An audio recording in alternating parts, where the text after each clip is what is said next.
Assalamualaikum warahmatullahi wabarakatuh. Sobat Misteri Sunyi Mencekam.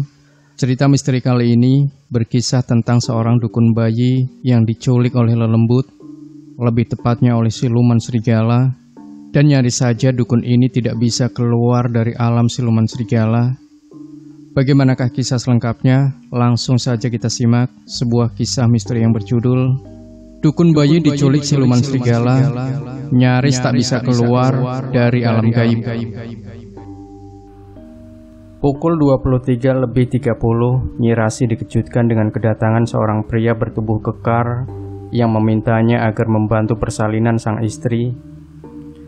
Wanita berusia 47 tahun itu mengerutkan dahi saat menatap orang yang berada di hadapannya.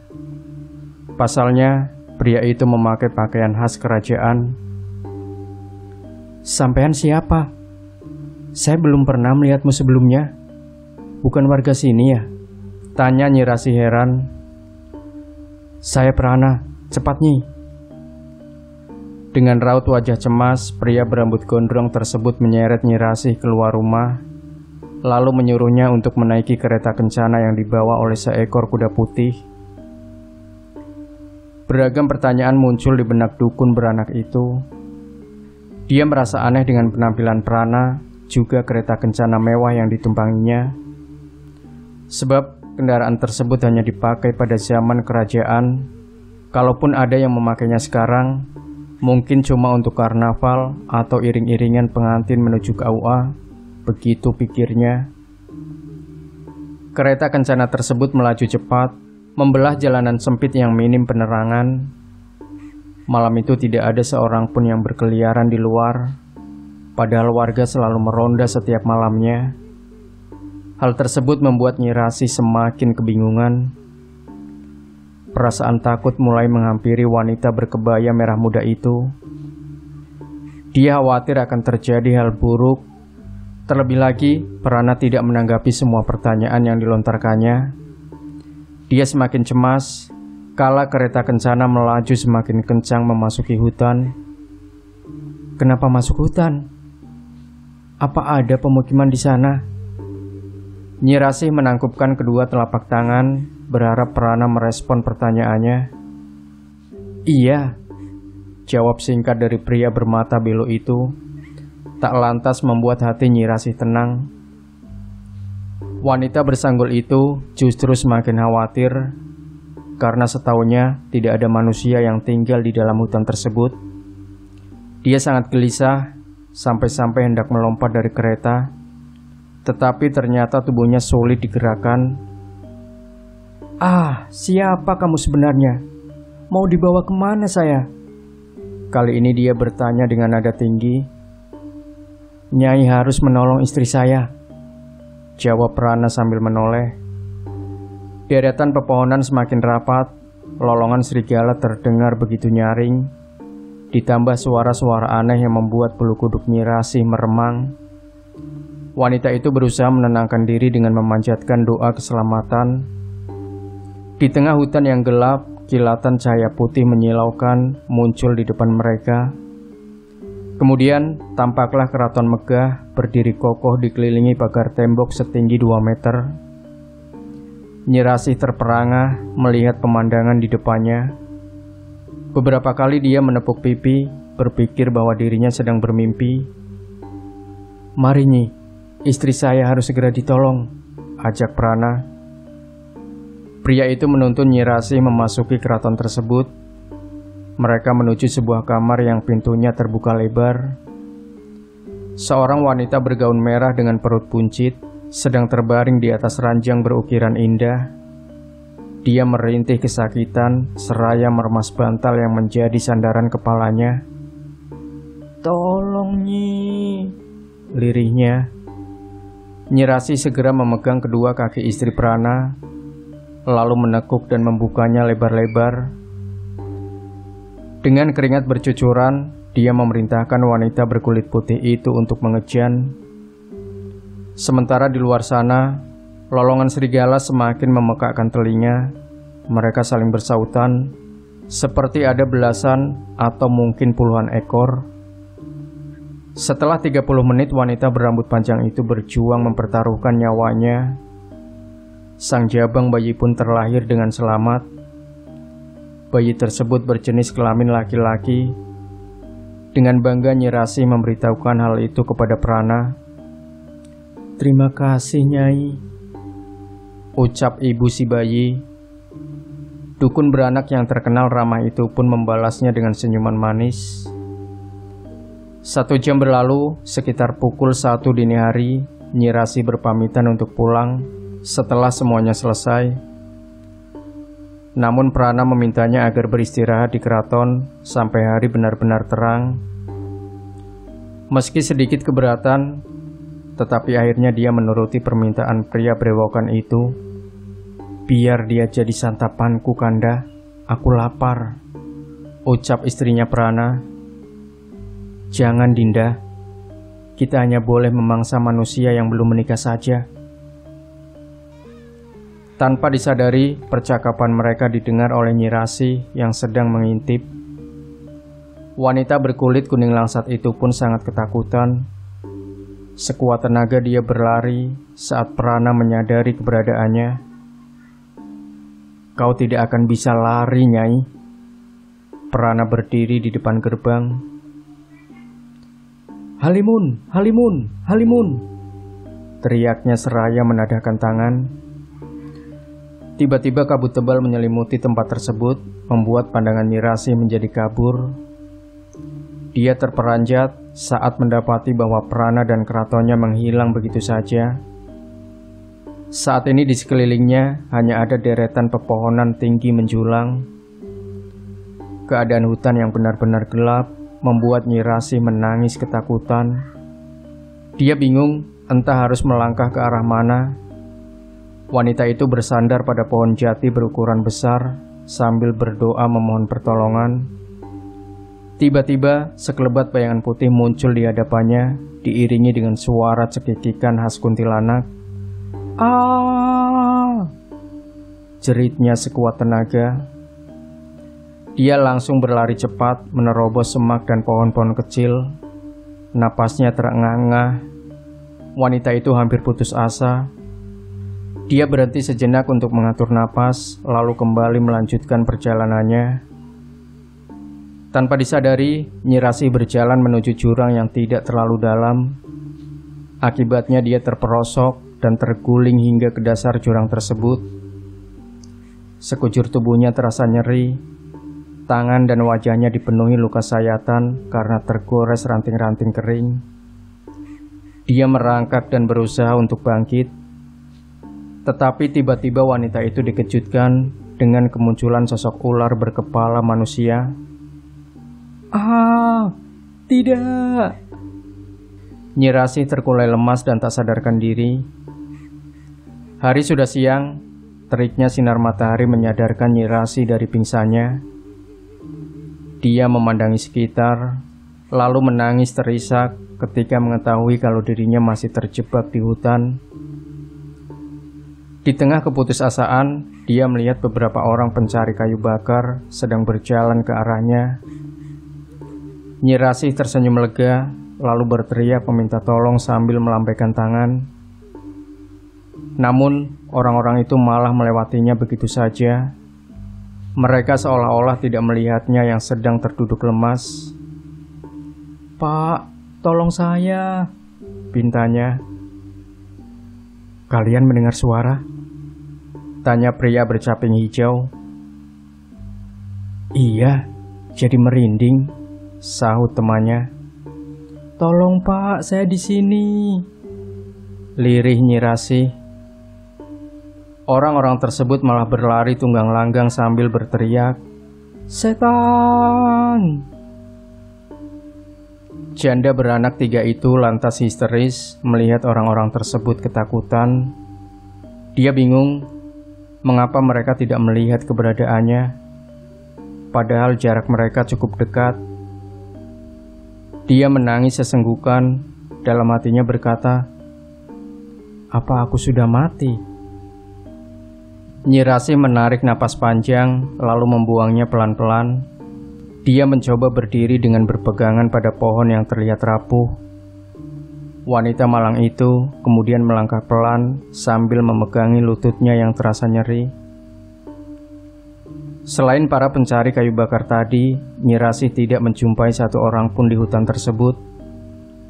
Dia juga mendadak linglung, tidak tahu mana barat, timur, utara, dan selatan. Meskipun sudah memperhatikan matahari, tetapi dia tetap saja tidak tahu arah, benar-benar linglung. Teringat lagi kejadian semalam saat dia membantu proses persalinan istri Prana. Keraton yang mendadak muncul dan hilang kembali. Juga pernyataan istri Prana yang hendak memangsanya membuat Nyi Rasih menyimpulkan bahwa dia telah membantu persalinan siluman.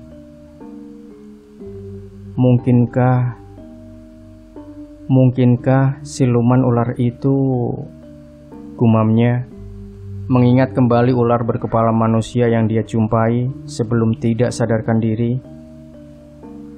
Wanita yang tampak awet muda itu terus saja berdoa memohon keselamatan. Dia benar-benar terjebak di hutan tersebut. Rasa nyeri di sekujur tubuh serta perut yang mulai keroncongan membuat langkah Nyi Rasih semakin pelan. Wanita itu hampir saja jatuh tersungkur. Kakinya tak kuat lagi menopang beban tubuhnya. Dia berjalan sempoyongan sambil memegangi kepala dan menajamkan pendengarannya, berharap dapat menemukan mata air karena kini tenggorokannya terasa kering. Nyi Rasih merasa heran sebab telinganya tidak menangkap suara apapun, benar-benar sunyi. Biasanya di hutan pasti selalu bising dengan kicau burung maupun serangga bersuara nyaring. Bahkan suara angin pun sama sekali tidak terdengar, meski pepohonan tampak meliuk-liuk. Semakin jauh dia melangkah, semakin sunyi pula keadaan sekitar. Hewan-hewan sepertinya enggan bertahan hidup di hutan angker tersebut. Nyi Rasih kembali mengingat kejadian semalam. Begitu banyak keanehan. Semalam lolongan serigala yang saling bersautan begitu nyaring. Tapi kenapa tidak kutemukan satupun hewan tersebut? Aneh. Tapi ada baiknya juga aku tidak bertemu hewan buas itu, gumamnya. Dia terus berjalan menyusuri hutan dengan langkah tertatih-tatih. Rambutnya tampak berantakan, sanggulnya pun nyaris terlepas. Lelah sudah pasti, nyeri apalagi.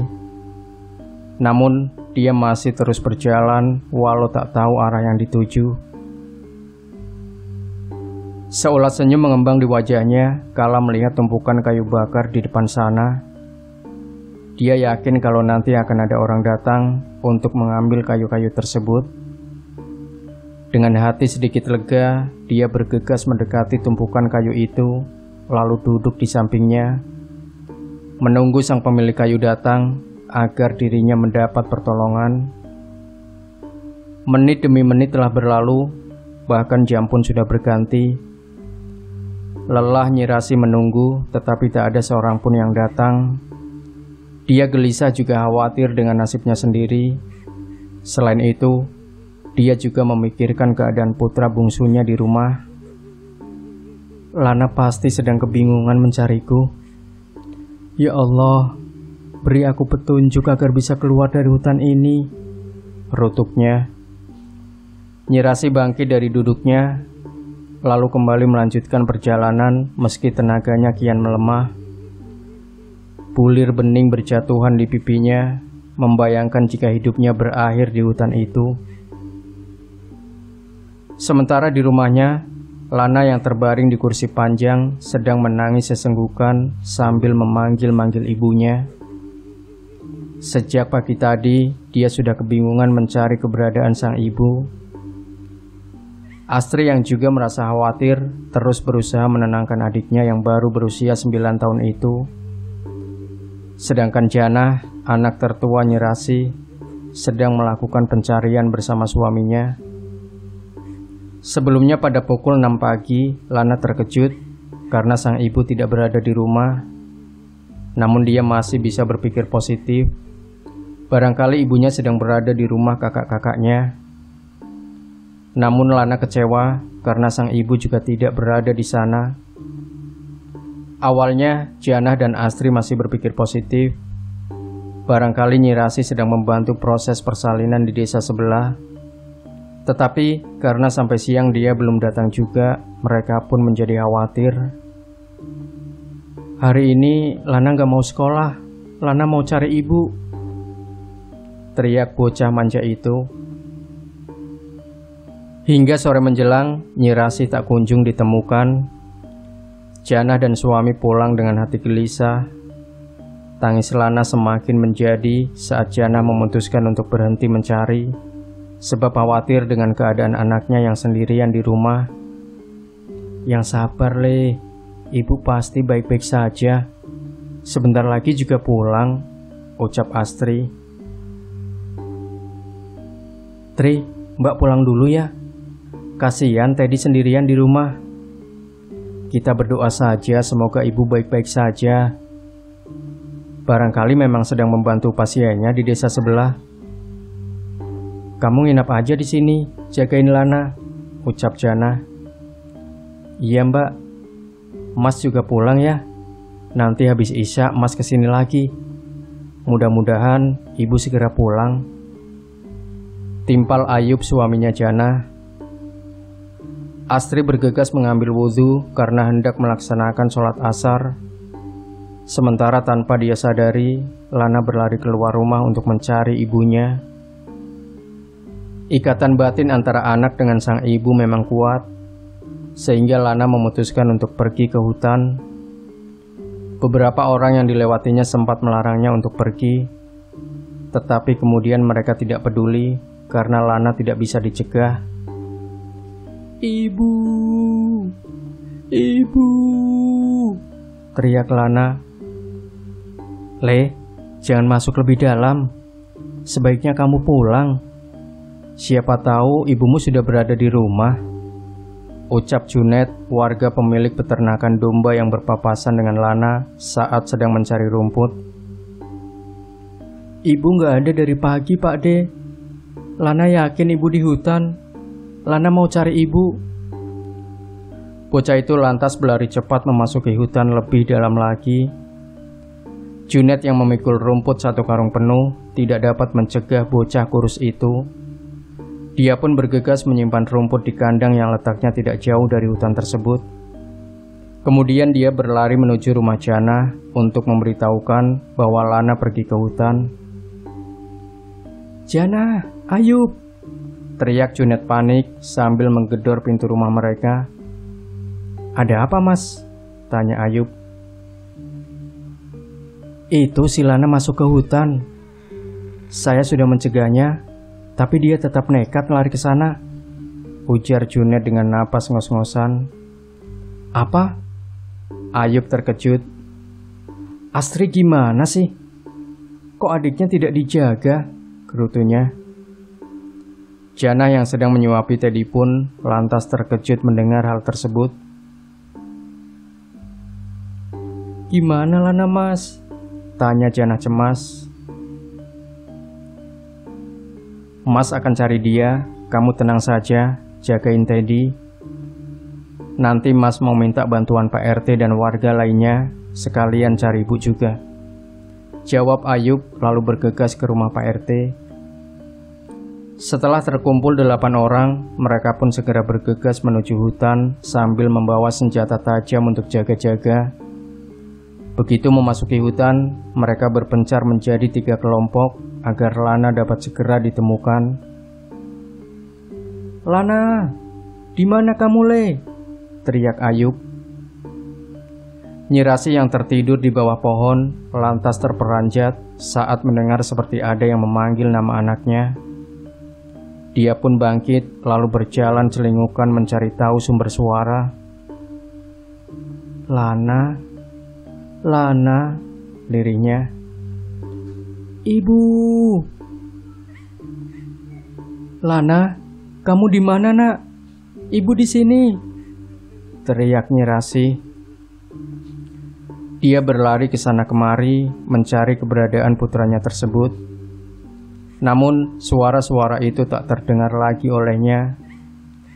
Dia juga tidak menemukan satu orang pun di sana. Padahal suara-suara tadi terdengar jelas olehnya, seperti berada tak jauh dari tempatnya berdiri. Apa aku salah dengar? Ya Allah, semoga Lana baik-baik saja, gumam Nyirasi. Sementara itu, Ibu. Lana menangis sesenggukan sambil berjongkok, sebab sudah lelah mencari ibunya. Gruok, gruok. Bocah itu pun terkejut, lalu menoleh saat mendengar suara di belakangnya. Ah! Sebab teramat kaget, Lana pun terjengkang hingga sikutnya terluka karena membentur tanah cukup keras. Babi hutan yang berada di hadapannya terlihat begitu menyeramkan bagi bocah itu. Dia beringsut mundur sambil berteriak meminta tolong. Awas Lana! Teriak Ayub. Pria bertubuh jangkung itu lantas melemparkan bambu runcing tepat menembus perut babi tersebut. Seketika hewan itu pun terjungkal dengan darah bercucuran. Melihat si babi tumbang, Lana segera berlari menghampiri Ayub. Kamu ndak apa-apa kan, Le? Tanya Ayub. Lana takut, Mas, rengeknya. Ya sudah, kita pulang yuk. Biar Mas gendong kamu. Tapi Lana mau cari ibu, Mas. Ibu ada di sini. Le, ibu nggak mungkin pergi ke hutan ini. Lebih baik kita pergi ke desa Luwung, yuk. Katanya di sana habis ada yang melahirkan. Siapa tahu ibu ada di sana. Mendengar bujukan dari Ayub, Lana pun akhirnya mau ikut pulang. Awalnya Ayub hendak menggendong Lana di belakang, tetapi dilarang oleh pria sepuh yang membantu mencarinya. Sebab hari sudah petang, apalagi mereka sedang berada di hutan. Konon katanya, jika menggendong anak di belakang saat waktu beranjak gelap, maka anak itu akan menjadi mangsa empuk makhluk gaib. Gendong depan aja, Yub. Lebih aman, ucap pria sepuh itu. Ayub pun menggendong Lana di depan, lalu segera beranjak dari hutan itu sambil berteriak memanggil yang lainnya. Beruntung bapak-bapak yang lain masih berdekatan, sehingga mereka bisa mendengar teriakan Ayub yang memberitahu kalau Lana sudah ditemukan. Sementara itu, Nyirasi berlari tergopoh-gopoh sambil berteriak ketika melihat Ayub dan Lana. Namun, sekencang apapun dia berteriak, mereka sama sekali tidak mendengar suara Nyirasi. Ayub, Lana, ibu di sini, teriaknya sekuat tenaga. Sia-sia saja karena bukan hanya suaranya yang tidak terdengar, wujudnya pun tidak terlihat oleh mereka. Nyirasi masih berlari sambil terus berteriak, hingga tanpa dia sadari, di depannya ada akar pohon yang cukup besar. Kakinya lantas tersandung, dia pun jatuh terjerembab. Ayub, Lana.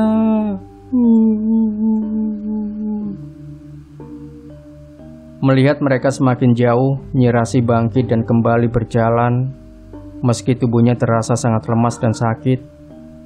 Namun tiba-tiba, dia terpental jauh ke belakang sampai membentur pohon. Ah! Jeritnya. Ada apa ini? Mengapa seperti ada sesuatu yang menghadang? Nyirasi terbatuk-batuk, dia merasakan sesak di dadanya. Belum sembuh rasa sakit akibat jatuh dari jurang. Kini ditambah lagi dengan sesak dan nyeri akibat benturan yang cukup keras. Siang tadi bapak-bapak pencari kayu itu masih bisa mendengar suaraku. Tapi kenapa Ayub dan Lana tidak bisa mendengarnya? Padahal aku sudah berteriak sangat kencang. Ya Allah. Di tengah kesedihannya, dia mengingat sesuatu hal yang membuat dadanya semakin sesak. Padahal dia tahu kalau hal tersebut adalah kewajibannya sebagai seorang muslimah. Ya, dia kini menyesal karena belum bisa menutup aurat dengan sempurna. Ya Allah, apakah ini hukuman untukku? Teriaknya sambil menengadah. Astagfirullah, ampuni hambamu ini ya Rob. Jangan engkau cabut nyawaku dalam keadaan hina seperti ini. Di rumah Jannah, Astri sedang menangis mencemaskan keadaan Lana. Dia takut adiknya itu kenapa-kenapa. Bahkan wanita berusia 20 tahun tersebut terus saja menyalahkan dirinya yang lalai. Kamu yang tenang, Tri. Ini bukan sepenuhnya salahmu kok, ucap Jannah. Aku takut terjadi sesuatu sama Lana, Mbak. Adzan maghrib berkumandang, Ayub dan lainnya baru sampai di depan rumahnya. Lana segera turun dari gendongan Ayub, lalu berhambur memeluk Astri dan Jannah. Mereka menangis terisak. Ibu, Mbak, lirih Lana. Pak RT dan bapak-bapak sekalian, terima kasih atas bantuannya ya. Dan saya mohon bantuan sekali lagi. Nanti selepas Isya, kita lanjut mencari ibu mertua saya, ucap Ayub. Iya Yub, sama-sama. Nanti kami pasti akan membantu, jawab Pak RT. Setelah semua orang berlalu, Ayub pun segera mengunci pintu rumahnya. Kemudian dia bergegas mengambil wudhu, disusul Jannah dan Astri. Mereka sholat maghrib berjamaah di rumah sederhana tersebut. Sementara Lana masih saja menangis sambil memeluk bantal guling di kamar Teddy. Om, main mobil-mobilan yuk, ajak Teddy. Gak mau, jawab Lana cuek. Main robot-robotan mau? Om bilang gak mau ya enggak, dasar nakal, bentak Lana sambil mencubit keras pipi Teddy. Sontak bocah berusia 5 tahun tersebut pun menangis kesakitan, membuat Ayub, Jannah dan Astri terkejut. Mereka yang sedang berzikir lantas segera berlari menuju kamar Teddy. Ibu, Om Lana jahat, sakit, rengek Teddy. Lana, kenapa kamu jadi kasar, Le? Bentak Jannah. Lana menunduk lalu menangis sesenggukan sambil memanggil-manggil ibunya. Melihat hal tersebut, hati Jannah yang semula emosi kini luluh dan merasa prihatin dengan kondisi adik bungsunya. Tri, sebaiknya kamu bawa pulang Lana. Jaga dia baik-baik, ucap Ayub kepada Astri. Iya mas, tapi pulangnya ke rumah aku ya, jawab Astri. Iya, terserah aja, asal Lana mau. Astri pun membujuk Lana untuk pulang ke rumahnya, karena khawatir sang suami menelponnya sejak tadi. Saking terkejutnya mendengar penuturan Lana bahwa Nyi Rasi tidak ada di rumah, membuat Astri lupa untuk membawa ponsel. Jamal, suami Astri, sedang merantau ke Jakarta dan hanya pulang 2 bulan sekali. Setelah 2 minggu di rumah, dia pun kembali ke ibu kota, meninggalkan Astri sendirian di rumah. Orang tua Jamal sudah meninggal dunia sejak dia masih seusia Lana. Lana mau ikut mas cari ibu. Sayang, biar Mas Ayub aja yang cari ibu. Kamu lebih baik mengaji dan berdoa untuk keselamatan ibu. Mendengar bujukan lembut dari sang kakak, Lana akhirnya mau ikut pulang. Sebelum pulang, Astri mengajak Lana ke warung terlebih dahulu untuk membeli mie instan dan telur. Dia baru ingat kalau Lana belum makan sejak tadi siang. Begitu sampai rumah, Astri pun segera memasak mie untuk Lana. Nyi Rasi duduk bersandar pada pohon jati. Dia terlihat begitu kelelahan. Seharian ini tak ada sesuatu apapun yang dapat dia makan. Tenggorokannya semakin terasa kering dan sakit, seolah sedang dicekik. Dia hampir putus asa, sebab hanya secuil tenaga yang tersisa. Bahkan untuk membetulkan posisi duduk pun, dia begitu kesulitan. Nyai. Nyi Rasi membuka matanya yang hampir terpejam saat mendengar seseorang memanggil namanya. Minumlah, ucap Prana sambil menyodorkan batok kelapa berisi air. Kau, tenang Nyai, saya tidak akan melukaimu. Minumlah. Meski sempat ragu, Nyi Rasi pun mengambil batok kelapa yang disodorkan Prana, lalu segera meminum airnya sampai tandas. Ajaibnya, tenaga Nyi Rasi seketika pulih. Rasa sesak di dada dan sakit di sekujur tubuhnya pun mendadak berkurang. Apa maksudmu, Prana? Saya telah menolong istrimu, tapi kenapa kamu malah mengurung saya di hutan ini? Maafkan saya, Nyai. Waktu itu saya teramat emosi karena Nyai telah lancang menguping pembicaraan kami. Sekarang Nyai hanya bisa menunggu waktu sampai 40 hari. Ujar Prana. Maksudmu?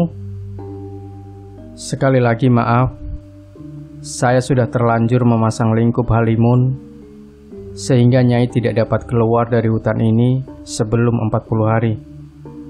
Ajian lingkup halimun juga membuat Nyai tidak dapat dilihat oleh binatang buas maupun orang lain. Kurang ajar. Nyai yang kurang ajar. Andai malam itu tidak menguping pembicaraan kami, tentu nasibmu tidak akan seperti ini. Saya bisa saja melenyapkan Nyai, tapi saya tidak sekejam itu. Apalagi Nyai telah menolong Dinda Mandali. Lantas, apa maksudmu menampakkan wujud asli sampai membuat jantung saya nyaris copot? Prana menggeleng saat mendengar pertanyaan Nyi Rasi barusan. Hahaha. Jadi Nyai mengira bahwa saya siluman ular? Tidak, Nyai. Justru sayalah yang telah menolongmu dari serangan siluman ular itu. Jika bukan karena saya, mungkin Nyai sudah binasa. Jelas Prana. Makhluk apa kamu sebenarnya, Prana? Mengapa kalian memangsa manusia? Rasa penasaran Nyi Rasi semakin bertambah. Nyai ingat para serigala yang terus melolong saat istriku melahirkan. Itulah bangsa kami, dan kami tidak selalu memangsa manusia. Hanya saja istri saya kehabisan banyak tenaga setelah melahirkan.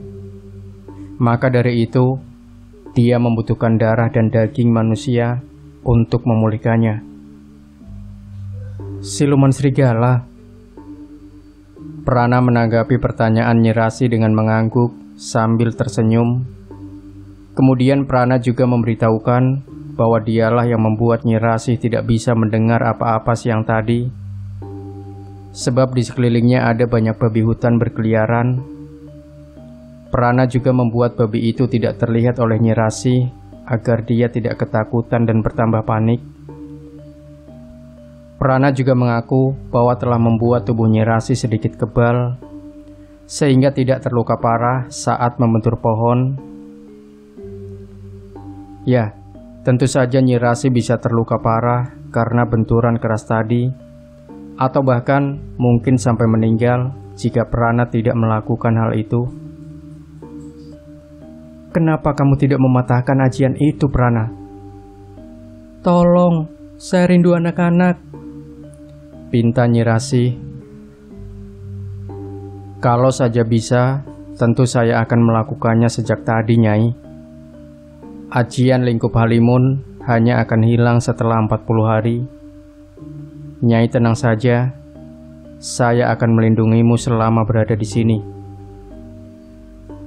Setelah mengatakan hal demikian, Prana pun menghilang dari hadapan Nyi Rasi. Prana, tunggu. Saya belum selesai bicara, Prana. Teriak Nyi Rasi. Wanita itu duduk bersimpuh sambil menangis sesenggukan. Dia khawatir jika Prana akan mencari mangsa di desanya. Dia takut anak-anaknya menjadi korban. Saat ini dia tidak bisa berbuat apa-apa selain berdoa dan menangis. Nyai, tiba-tiba terdengar bisikan lembut yang membuat Nyi Rasi sedikit terkejut. Dan keterkejutannya bertambah saat dia menoleh ke samping. Sebab di sampingnya ada sosok kuntilanak dengan wajah menyeramkan dan mengeluarkan bau busuk serta anyir. Sontak dia pun berlari sambil menjerit sekuat tenaga. Dirasa cukup aman, Nyi Rasi pun berhenti berlari dan bersembunyi di balik pohon besar. Napasnya terengah-engah karena capek dan ketakutan. Dia menarik napas dalam-dalam, lalu membuangnya perlahan. "Gusti, seharusnya aku tidak takut," gumamnya. Dia duduk bersandar pada pohon itu, meluruskan kaki yang terasa pegal, kemudian kembali mengatur napas sambil terus beristighfar. Meski tenaganya sudah pulih dan ada Prana yang akan melindunginya, tetapi dia tetap saja mengkhawatirkan keselamatan dirinya sendiri, apalagi setelah bertemu dengan sosok astral barusan. Baru saja dia sedikit merasa tenang, tiba-tiba sosok kuntilanak itu muncul lagi tepat di hadapannya. Dia bergelayutan di dahan pohon dengan posisi kepala di bawah. Nyi Rasi spontan mengumpat sambil melempar sosok itu dengan apa-apa saja yang dia temukan di sekitarnya. "Dasar kunti gendeng, pergi kau Sontoloyo," umpatnya. Namun sosok kuntilanak itu enggan pergi. Dia malah semakin mendekatkan wajahnya dengan wajah Nyi Rasi. Nyi Rasi yang ketakutan lantas menutup wajahnya dengan kedua tangan. "Nyai," lirih sosok itu. Nyi Rasi masih menutup wajahnya sambil merapalkan doa sebelum makan. "Nyai mau makan saya? Sungguh terlalu." Kuntilanak itu pun terbang melesat, meninggalkan wanita malang tersebut. Sedetik dua detik, kening Nyi Rasi mengintip dari sela-sela jarinya. Kuntilanak itu benar-benar pergi dari hadapannya. Dia pun merasa lega. Ampuh juga saran dari Lana. Haha, kalau ketemu setan, mending baca doa mau makan aja, ucapnya seraya terkekeh. Ayub, Pak RT dan warga lainnya masih melakukan pencarian terhadap Nyi Rasi.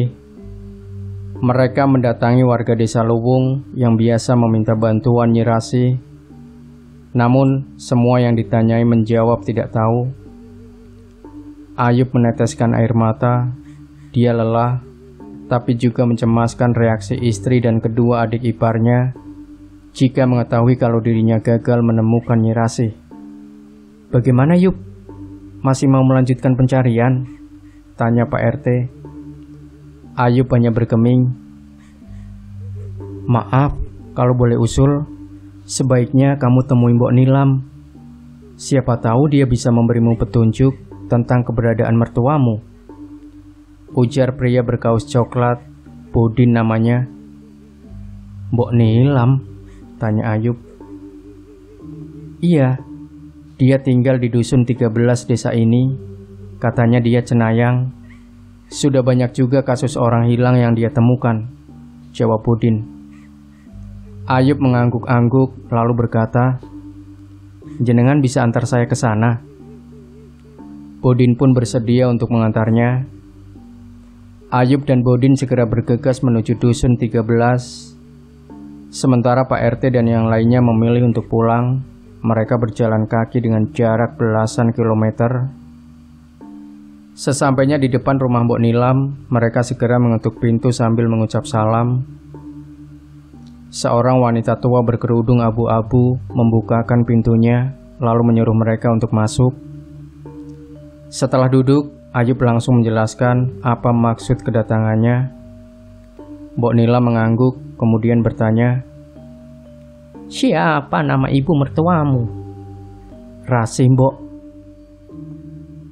Wanita bergamis motif bunga itu memejamkan mata sambil menangkupkan kedua tangannya, mulutnya komat kamit, dan sesekali menyebut nama Nyi Rasih. Kemudian wanita itu terdiam sejenak, lalu membuka matanya sambil menggeleng. Mertuamu ada di hutan Kroya, ucap Mbok Nilam dengan ekspresi datar. Apa? Ayub dan Bodin tampak terkejut. Mereka mengingat lagi kejadian tadi sore saat Lana bersikeras kalau ibunya berada di hutan tersebut. Mereka tidak menyangka jika ternyata firasat Lana memang benar. Baik, terima kasih Mbok. Saya akan pergi ke sana, ucap Ayub. Tunggu, sampean tidak akan bisa menemukan Rasih. Mbok Nilam mencegah Ayub yang hendak bergegas. Kenapa? Tanya Ayub. Saya melihat lingkup halimun di hutan itu. Kemungkinan Rasih menjadi tawanan siluman penghuni hutan Kroya, ujar Mbok Nilam. Apa itu lingkup halimun? Lalu apa yang harus kami lakukan, Mbok? Tanya Ayub panik. Lingkup halimun adalah ajian para siluman untuk mengurung manusia di alamnya. Ajian itu tidak bisa dipatahkan, tapi akan hilang setelah 40 hari. Penuturan Mbok Nilam semakin membuat Ayub terkejut. 40 hari? Duh Gusti, bagaimana nasib ibu sekarang? Sampean datang saja ke hutan itu. Panggil ibumu, dia akan mendengar. Kalian masih bisa berkomunikasi, meski wujud Rasih tidak dapat terlihat oleh siapapun. Ayub bergeming, pikirannya berkecamuk. Dia bingung harus menjawab apa jika Janah bertanya, sampai membuat Bodin kesal karena pertanyaannya diabaikan. Yuk, ayo pulang. Seruan Bodin membuat Ayub terperanjat. Benar saja apa yang dipikirkan Ayub. Janah bertanya sambil menangis karena teramat khawatir. Awalnya pria itu gugup, entah harus memulai dari mana. Tapi kemudian dia mulai bercerita pelan-pelan. Janah pun histeris mendengarnya. Besok kita harus pergi ke hutan, ucap Ayub. Nyi Rasih yang sedang tertidur di bawah pohon tidak menyadari kalau ada sosok yang mengintainya. Sosok itu bergerak semakin mendekatinya, lalu bersiap-siap untuk menyerang. Mendengar ada sesuatu yang berisik, Nyi Rasih pun terbangun. "Ah!" jeritnya. Lana yang gelisah karena belum mengetahui kabar tentang ibunya, terus saja merengek meminta Astri agar mengantarnya ke rumah Janah. Meski sangat malas karena mengantuk berat, tapi Astri akhirnya menuruti permintaan adiknya itu. Waktu sudah menunjukkan pukul 22:45 menit. Keadaan di luar benar-benar sepi. Bapak-bapak yang biasanya meronda, kali ini sepertinya sedang berlibur. Atau mungkin ketiduran karena kecapean setelah ikut membantu mencari Nyi Rasih. Gelap dan sunyi, Astri berjalan pelan dengan jantung berdebar kencang karena merasakan sesuatu yang aneh. Bulu kuduknya seketika meremang. Dia mengelus tengkuknya yang terasa dingin, lalu segera menyusul Lana yang berjalan di depannya. "Mbak, kenapa? Kok kayak ketakutan gitu?" tanya Lana. "Malam ini terasa berbeda, Le. Mbak merasa kalau ada yang sedang mengikuti kita," jawab Astri berbisik. Karena rasa takut Astri kian bertambah, mereka pun mempercepat langkah. Setengah berlari, Astri yang memang penakut, apalagi di malam hari yang gelap seperti saat ini, terus merapal doa keselamatan. Tiba-tiba muncul sosok perempuan menyeramkan berwajah hancur tepat di hadapan mereka. Sontak mereka pun menjerit sekuat tenaga. "Nyai Rasih, Tolong dia. Lirih sosok menyeramkan tersebut. Ya, sosok itu adalah kuntilanak yang juga telah mengganggu Nyi Rasi. Astri memejamkan mata sambil terus merapal doa dengan tubuh gemetar. Sedangkan Lana malah menatap tajam kuntilanak tersebut. Lili, lirih Lana. Beberapa detik kemudian, kuntilanak itu pun menghilang dari hadapan mereka. Astri yang benar-benar ketakutan lantas berlari kencang sambil menyeret Lana yang masih melongo memikirkan sosok kuntilanak tersebut. Pelan-pelan, Mbak, tangan Lana sakit. Setelah sampai di depan rumah Janah, Astri segera menggedor pintu sambil memanggil-manggil kakaknya. Janah yang terkejut pun segera membukakan pintu untuk mereka. Sampean kenapa keringatan begitu, Tri? Tanya Janah heran. Aku tadi... Mbak, ibu mana? Mas Ayu berhasil nemuin ibu kan? Tanya Lana. Ibu belum ketemu sayang, lirih Janah. Tangis Lana pun pecah mendengar hal itu. Astri dan Janah sampai kebingungan, entah harus berbuat dan berkata apa lagi untuk menenangkan sang adik. Prana tersenyum gembira melihat sang istri yang nampak merasa nyaman saat Nyi Rasi menjilatinya dengan lembut. Wanita berambut panjang itu begitu hati-hati menjilati tangan dan kaki Mandali. Prana sangat berjasa baginya, sebab telah menolongnya dari serangan siluman ular. Nyi Rasi bersedia merawat istri Prana karena berhutang budi padanya. Andai tadi Prana tidak datang tepat waktu, mungkin dia sudah menjadi mangsa empuk siluman ular yang tiba-tiba hendak menyerangnya. Maafkan atas ucapan saya malam itu yang membuatmu terkejut dan ketakutan, Nyai, ucap Mandali.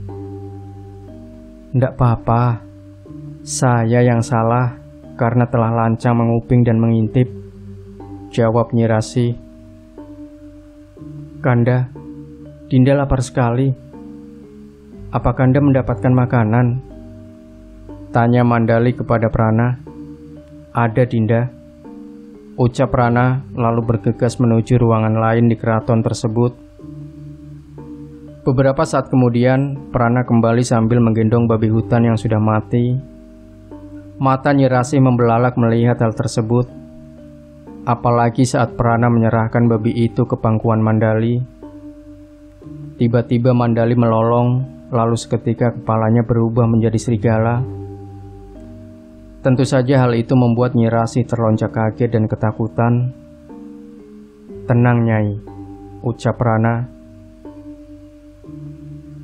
Nyi Rasi bergidik ngeri melihat Mandali yang dengan beringas menyantap babi hutan tersebut. Namun, Prana tampak sedang khawatir. Dia memandangi wajah putranya yang sedang tertidur pulas. Sejak malam itu sampai saat ini, Mandali sudah memakan puluhan binatang, tapi tenaganya belum pulih juga. Saya harus segera mencari manusia, ujar Prana. Tidak, Prana. Saya mohon jangan lakukan hal itu, kata Nyi Rasi sambil menangkupkan kedua tangannya. Maaf, Nyai, saya harus tetap melakukannya supaya Dinda Mandali segera pulih. Kalau hanya memakan daging binatang, tentu akan membutuhkan ratusan ekor. Tolong, saya mohon jangan, Prana, pinta Nyi Rasi sambil bersujud di kaki pria itu. Mereka terdiam sejenak. Lalu Nyi Rasi berkata, di kampung saya ada peternakan domba. Kau ambil saja domba-domba itu. Kandangnya juga tidak jauh dari hutan ini, ucap Nyi Rasi. Sesaat Prana bergeming, lalu mengangguk sambil berkata, baiklah, Nyai. Tapi andai dalam waktu 10 hari Dinda Mandali belum juga pulih, maka saya terpaksa harus mencari manusia. Nyi Rasi mengangguk pelan sambil meneteskan air mata. Dia merasa bersalah terhadap Junet karena telah memberitahu peternakan dombanya kepada Prana. Maafkan Nyai, Junet, Ini semua demi kebaikan dan keselamatan warga kampung kita, gumamnya.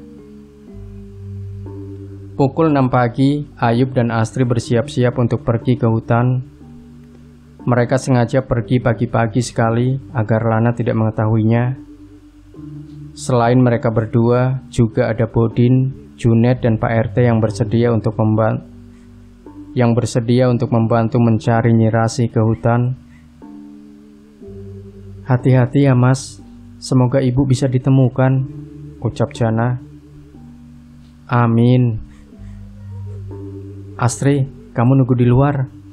Temui Pak RT. Mas mau mengambil sesuatu dulu," ujar Ayub. Astri segera menemui Pak RT, Bodin, dan Junet yang sedang mengobrol di depan rumah. Sementara Jana tampak keheranan melihat Ayub yang hendak mengambil cangkul. "Kenapa membawa cangkul, Mas?" tanya Jana. "Untuk mengubur bangkai babi hutan yang kemarin sore hampir menyerang Lana. Kasihan para pencari kayu bakar kalau bangkai itu dibiarkan begitu saja," jawab Ayub. "Oh iya Mas, hati-hati ya." Setelah sampai hutan, mereka segera berpencar sambil berteriak memanggil nama Nyi Rasi. Astri menangis mengingat pernyataan Ayub yang mengatakan bahwa ibunya terjebak di dalam hutan itu. Ibu, dengar Astri kan? Tolong jawab, Bu." Sementara itu, Ayub dibuat terkejut dan keheranan saat mengetahui kalau bangkai babi itu sudah menghilang. "Aneh," gumamnya. "Mungkin dimakan binatang buas, Yub," ucap Bodin. "Kalau dimakan binatang buas, pasti ada bekasnya, Din. Lagi pula, sepertinya di hutan ini tidak ada binatang buas selain babi. Mungkin ular besar. Bisa jadi. Ya udahlah. Kita jadi tidak perlu repot-repot nguburin bangkainya." Mereka memasuki hutan semakin dalam sambil terus berteriak memanggil Nyi Rasi. Namun semua sia-sia karena Nyi Rasi sedang berada di alam siluman serigala. Tentu saja dia tidak akan mendengar suara mereka. Segerombolan babi hutan terlintas di hadapan mereka, membuat Astri berteriak ketakutan. Untung saja Ayub berhasil menenangkannya, sehingga tidak mengundang para babi itu untuk mendekati mereka. Semakin jauh mereka berjalan, semakin gelap pula keadaan di sana. Meski arloji di tangan Pak RT sudah menunjukkan pukul 11:20, di mana matahari sedang terik-teriknya. "Sebentar lagi zuhur, apa sebaiknya kita pulang saja?" tanya Pak RT. "Iya Yub, lagi pula kita sudah masuk terlalu dalam, takut terjadi sesuatu. Barangkali ucapan Mbok Nilam itu salah, atau dia hanya mengada-ada saja," timpal Junet. Ayub tampak berpikir.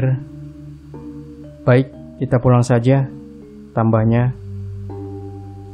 "Tapi Mas, aku merasa kalau ibu memang benar-benar ada di sini," ucap Astri. "Nanti Mas akan menemui Mbok Nilam lagi untuk meminta bantuannya. Sekarang lebih baik kita pulang. Takut Lana nyariin kamu."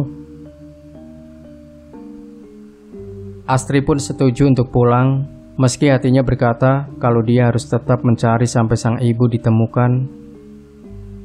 Tiba-tiba,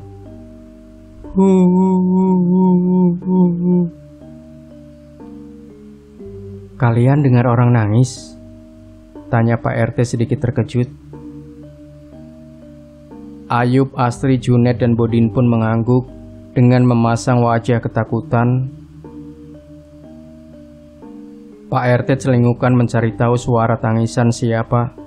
Pak RT celingukan mencari tahu suara tangisan siapa barusan. Namun tidak ada siapa-siapa di hutan itu selain mereka berlima.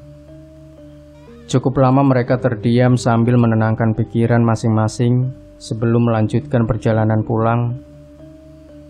Padahal setelah mereka berjalan kurang lebih 10 meter, tiba-tiba muncul sosok wanita berwajah pucat berdiri di belakang mereka sambil menitikkan air mata.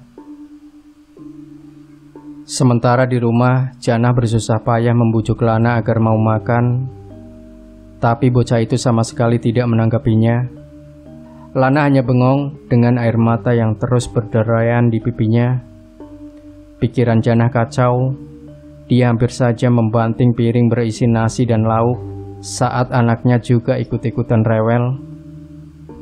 Beberapa waktu kemudian, Ayub dan yang lainnya tiba di rumah. Wajah mereka nampak lesu karena tidak berhasil menemukan Nyi Rasih. Waktu zuhur sudah terlewat hampir 2 jam. Mereka pun bergegas melaksanakan kewajiban yang tertunda. Astri yang sedang berdoa tiba-tiba dikejutkan dengan suara ponselnya yang berdering dengan nada berbeda. Dia pun merasa heran karena seingatnya nada dering di ponselnya belum dia ubah. Saat memeriksa ponsel tersebut, ada panggilan masuk dari nomor tidak dikenal. Halo? Siapa ya? Tanyanya. Cepat, tolong ibumu, lirih suara di seberang sana. Astri pun terperanjat, suara itu seperti familiar baginya. Dengan tangan gemetar, dia mengingat-ingat suara siapa tadi. Mengapa suara itu berkata demikian? Seolah tahu bahwa ibunya sedang dalam bahaya. Lek Yayu. Kenapa, Tri? Tanya Janah. Tadi ada yang nelpon aku, Mbak. Katanya kita harus segera menolong ibu. Suaranya seperti Lek Yayu, jawabnya. Ngawur kamu. Lek Yayu kan sudah lama hilang. Malah orang-orang menganggapnya sudah meninggal. Sebab hilang di hutan Kroya, ujar Janah. Astri merenung sejenak, lalu dia mengecek log panggilan di ponselnya. Dan alangkah terkejutnya dia, karena tidak ada satupun panggilan masuk. Dia semakin kebingungan. Hatinya bertanya-tanya, ada apa sebenarnya? Apa tadi aku cuma halusinasi? Ya Allah Gusti, tolong lindungi ibu dimanapun ia berada. Amin. Ya wes, kamu makan dulu Ki. Sudah Mbak siapkan di meja, ucap Janah. Astri gak nafsu makan Mbak. Mau pamit pulang saja ya? Ya sudah, nasi sama lauknya dibawa saja. Kamu harus tetap makan, Duk. Iya Mbak. Pukul 17, suami Astri menelpon. Dia menyarankan agar istrinya itu menghubungi Kiai Dullah, guru ngajinya. Sebelumnya Astri sudah menceritakan semuanya kepada Jamal, termasuk ucapan Mbok Nilam. Tiada yang mampu menandingi kekuatan Allah, Dik. Insya Allah, atas perantara Abah, ibu pasti bisa keluar dari hutan itu tanpa harus menunggu 40 hari. Begitulah ucapan Jamal. Setelah mengobrol dengan sang suami, Astri pun bergegas menuju rumah Janah untuk menyampaikan saran dari Jamal. Ayub yang hendak bergegas ke rumah Mbok Nilam pun mengurungkan niatnya dan menyetujui saran dari Astri. Kemudian Ayub dan Janah bergegas menuju desa Kubang Bungur untuk menemui Kiai Dullah dengan mengendarai sepeda motor milik Pak RT. Namun di perjalanan, mereka dikejutkan dengan teriakan seorang warga yang mengaku kalau anaknya hilang. Ayub yang penasaran lantas menghentikan laju kendaraannya. Kemudian mereka turun untuk bertanya bagaimana kronologinya. Awalnya saya tidak khawatir sebab Daud memang sedang menginap di rumah temannya. Tapi sampai saat ini dia belum pulang juga. Sedangkan kata temannya, dia itu sudah pulang sejak sebelum maghrib. Saya sudah tanyakan ke temannya yang lain, tapi tak ada satupun yang tahu. Saya takut dia kenapa-napa, tutur ibu itu. Mendengar penuturan wanita parubaya tersebut, Ayub dan Janah merasa prihatin. Kecemasan mereka juga bertambah karena takut sesuatu yang buruk menimpa Nyi Rasih. Setelah ikut mencoba menenangkan wanita itu, mereka pun kembali melanjutkan perjalanan. Setibanya di rumah Kiai Dullah, mereka langsung mengetuk pintu dan mengucap salam. Di saat sang kiai menyambut keduanya, Ayub dan Janah pun segera memperkenalkan diri. "Saya sudah dengar dari Jamal. Tadi dia menelpon saya. Tunggu sebentar, saya akan bersiap-siap dulu," ujar Kiai Dullah. Sementara itu, Nyi Rasi marah besar terhadap Prana, sebab dia telah mengingkari janjinya. Prana datang dengan membawa seorang anak muda untuk dijadikan santapan mandali. Namun, akibat amarahnya, Nyi Rasi malah dikurung oleh Prana dalam penjara bawah tanah. "Prana, lepaskan anak itu!" teriak Nyi Rasi. "Maaf, istri saya sangat menginginkan daging manusia, jadi jangan halangi saya lagi," sahut Prana. Nyi Rasi kebingungan, dia ingin sekali menolong pemuda itu, tetapi dirinya tidak berdaya. Nyi Rasi terduduk lemas sambil menangis sesenggukan. Tanpa sengaja tangannya menyentuh benda yang tergeletak di sampingnya. "Tusuk konde," gumamnya. Dia mengamati tusuk konde emas itu dengan seksama, sebab tusuk konde tersebut mengingatkannya kepada seseorang. Tiba-tiba dia kembali menangis sesenggukan sambil menyebut nama seseorang. Beberapa detik kemudian, Nyi Rasi merasakan hawa yang begitu dingin sampai-sampai tubuhnya menggigil. Lalu dia dikejutkan dengan hadirnya sosok kuntilanak yang selalu mengganggunya.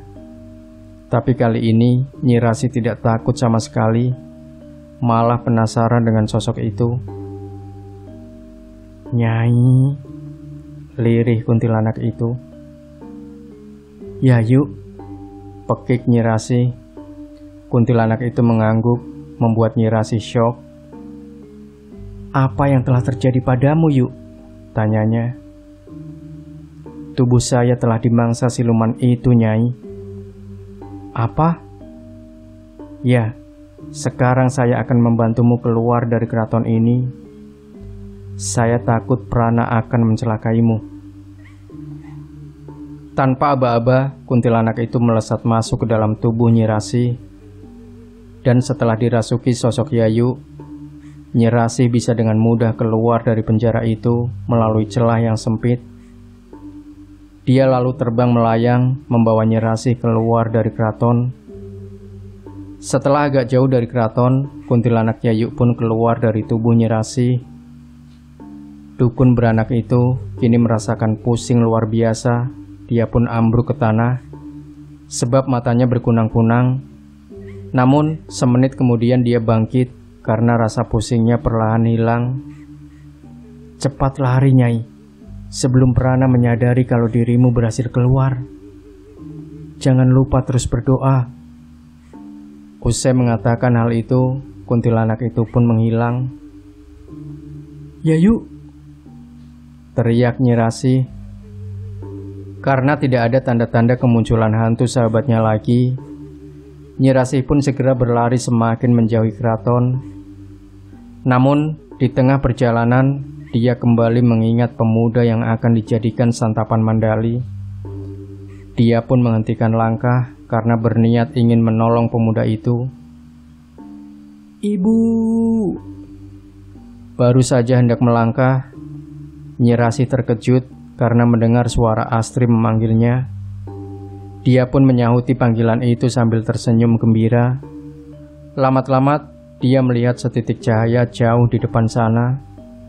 Kemudian terdengar beberapa orang yang memanggilnya. "Astri, Ayub," serunya. "Itu suara ibu." Nyi Rasi segera berlari menuju cahaya tersebut. Dan betapa gembiranya dia ketika melihat Astri, Ayub, dan beberapa warga lainnya. "Ibu di sini, Nduk." "Ibu."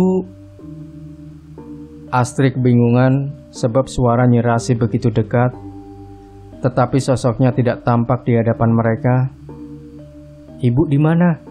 tanya Astri. "Ini ibu, Nduk, tepat di hadapanmu."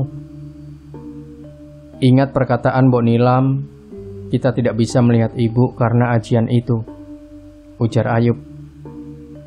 Semuanya, mari kita berdoa sama-sama untuk keselamatan Ibu Rasi.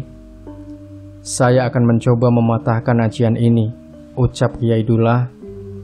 Mereka pun serentak memanjatkan doa, tak terkecuali Nyi Rasi. Sementara Kiai Dullah duduk bersila sambil melafalkan kalimat takbir berkali-kali. Kemudian beliau membaca ayat kursi serta surat-surat pendek dalam Al-Quran. Tiba-tiba angin berembus sangat kencang sehingga membuat mereka terjengkang. Kiai Dullah masih duduk dengan tegak dan tak henti-hentinya melantunkan asma Allah. Sejurus kemudian beliau menghentakkan tangannya ke tanah. Lalu tiba-tiba muncul kilatan cahaya yang membuat tubuh Kiai Dullah terpental cukup jauh. Di saat bersamaan, Astri dan yang lainnya sudah bisa melihat Nyi Rasi. Itu berarti Kiai Dullah berhasil mematahkan ajian Halimun. Astri dan Nyi Rasi saling berpelukan sambil menangis terseduh-seduh. Sementara yang lainnya membantu Kiai Dullah untuk bangun. Alhamdulillah, ibu bisa keluar dari sini, ucap Ayub. Mereka semua senang, meski sempat cemas dengan kondisi Kiai Dullah yang muntah darah karena terpental tadi. Tapi saat beliau mengklaim kalau dirinya baik-baik saja, kecemasan itu pun hilang. Astri kebingungan saat melihat raut wajah ibunya yang tampak khawatir. Dia pun bertanya, "Ada apa, Bu?" "Di keraton itu ada pemuda. Mereka menjadikan anak muda itu sebagai santapan," ucap Nyi Rasi. "Astagfirullah," pekik semua orang. "Pak Kiai bisa menyelamatkan anak itu kan?" tanya Nyi Rasi. "Saya akan berusaha," jawab Kiai Dullah. Kemudian beliau duduk bersila, lalu memejamkan mata sambil melafalkan asma-asma Allah. "Jangan-jangan itu si Daud anaknya Mila," ucap bapak-bapak berjaket hitam. "Iya ya, ya Allah, kasihan sekali dia," timpal yang lainnya. "Nyi, sebenarnya sampean ini jadi tawanan siluman apa?" tanya Junet. Belum juga Nyi Rasi bercerita, mereka dikejutkan dengan Kiai Dullah yang tiba-tiba batuk dan muntah darah. Sontak semua orang pun begitu panik. Sesaat kemudian, sang Kiai membuka mata dan langsung memerintahkan orang-orang untuk mencari pemuda yang dimaksud Nyi Rasi. "Cari di sekitar pohon besar itu. Saya akan mengurung mereka agar tidak lagi memiliki akses ke alam manusia," ujarnya. Setelah beberapa saat mencari, akhirnya mereka berhasil menemukan pemuda tersebut di balik semak-semak dekat pohon besar. Pemuda itu tampak sangat kebingungan.